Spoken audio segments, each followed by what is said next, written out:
तो कैसे हैं आप?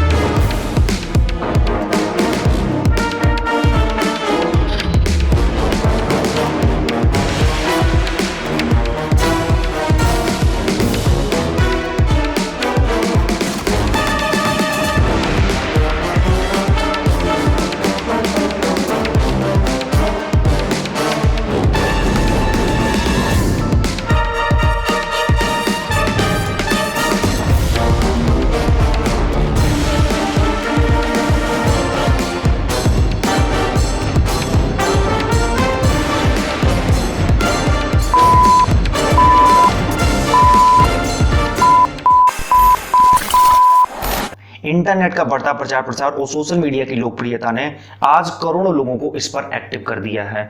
और आज लोग यूट्यूब पर, फेसबुक पर, ट्विटर पर, इंस्टाग्राम पर ज्ञानार्जन या फिर अपना मनोरंजन या अपने बिजनेस के लिए इस पर बहुत तेजी से एक्टिव हो रहे हैं और इसका प्रचार प्रसार बहुत तेजी से बढ़ता चला जा रहा है। लेकिन जिस तरीके से इंटरनेट और सोशल मीडिया का प्रचार प्रसार बढ़ रहा है, ठीक उसी तरीके से हमारे देश में हेट स्पीच का दायरा भी बढ़ता चला जा रहा है।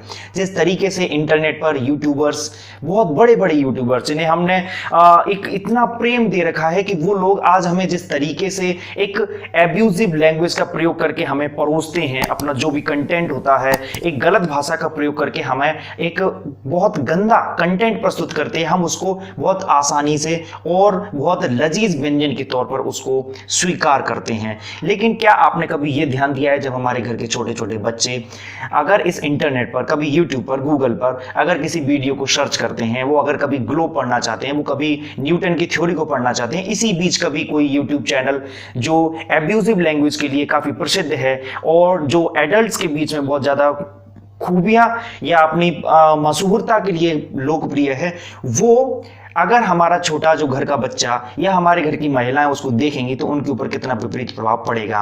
आज मैं कुछ ऐसे यूट्यूबर्स का नाम लेना चाहूंगा जो जिस तरीके से लोकप्रिय हुए हैं, लेकिन उनकी लोकप्रियता का सबसे बड़ा कारण उनकी एब्यूजिव लैंग्वेज है, उनकी वो भद्दी गालियां हैं, उनके वो अभद्र शब्द हैं जिसके कारण वो लोग प्रसिद्ध होते चले गए हैं। हमारे देश में कुछ ऐसे यूट्यूबर्स हैं जिनके 1 करोड़ से ज्यादा, जी हां 1 करोड़ से ज्यादा सब्सक्राइबर्स हैं, लेकिन वो लोग हमें इतना गंदा कंटेंट प्रस्तुत करते हैं कि हम उस बारे में विचार ही नहीं करते कि आखिर एक सभ्य समाज, एक शिक्षित समाज, एक सुसंस्कृत जो हमारा जो देश है, हम उसमें किस प्रकार का कंटेंट या किस प्रकार का वीडियो हम स्वीकार कर रहे हैं।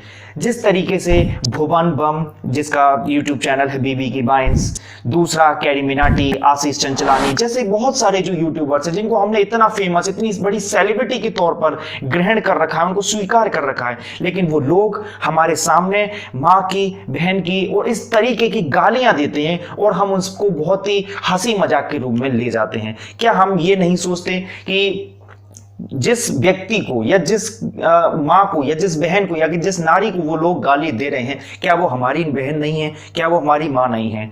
कभी हम इस बारे में क्यों नहीं सोचते? जबकि हमारा जो नारा है, हमारे भारत देश का जो नारा है वसुधैव कुटुंबकम, जब हम पूरे विश्व को अपना एक कुटुंब मानते, एक परिवार मानते हैं, तो हमारे ही देश में रहने वाली वो नारी, हमारे ही देश में रहने वाली वो महिला को हम अपना क्यों नहीं मानते? हम अपने परिवार का हिस्सा उसे क्यों नहीं मानते? और इन गालियों को हम किस तरीके से स्वीकार कर रहे हैं वो उससे भी ज्यादा भयानक है, क्योंकि इन लोगों को देखते हुए, इनकी लोकप्रियता को देखते हुए देश में बहुत सारे नौसिखिया यूट्यूबर्स भी पैदा होते चले जा रहे हैं और ये नए यूट्यूबर्स भी अपने वीडियोस में इस प्रकार का कंटेंट देते हैं, अश्लील भाषा का प्रयोग करते हैं। वो लोग भी ये सोचते हैं कि हम भी इस प्रसिद्धि को हासिल करें, हम भी एक नए सेलिब्रिटी बने, हमारे भी जो चैनल है वो ब्लू टिक हासिल करें। लेकिन इसी दौड़ में, इसी भागम भाग में हम ये भूल जाते हैं, हम या फिर इस बारे में कभी सोचते ही नहीं है कि हमारा इस समाज पर इन वीडियोस का, इन कंटेंट्स का कितना गलत असर जा रहा है।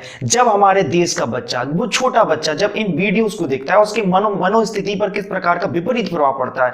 वो बच्चा जब इन भाषा का प्रयोग अपनी कक्षाओं में करता है, अपने सहपाठी के साथ करता है, तो उसके जो टीचर्स हैं, उसके जो अभिभावक हैं, उसके जो पेरेंट्स हैं, वो उसको मना करते हैं। लेकिन उस बच्चे का क्या दोष? दोष इन यूट्यूबर्स का है, दोष इन लोगों का है जो अपने पैसे कमाने के लिए या अपनी लोकप्रियता के लिए या अपने आप को सेलिब्रिटी प्रस्तुत करने के लिए इस प्रकार की गंदी गंदी भाषा का प्रयोग करते हैं। और सबसे ज्यादा बड़ी गलती इनको सब्सक्राइब करने वाले लोगों की है, या इनको पसंद करने वालों की है, या इनके फैन फॉलोअर्स की है, क्योंकि वो लोग इनको बहुत ज्यादा प्रेम देते हैं, बहुत ज्यादा इनको प्यार करते हैं। आखिर क्यों?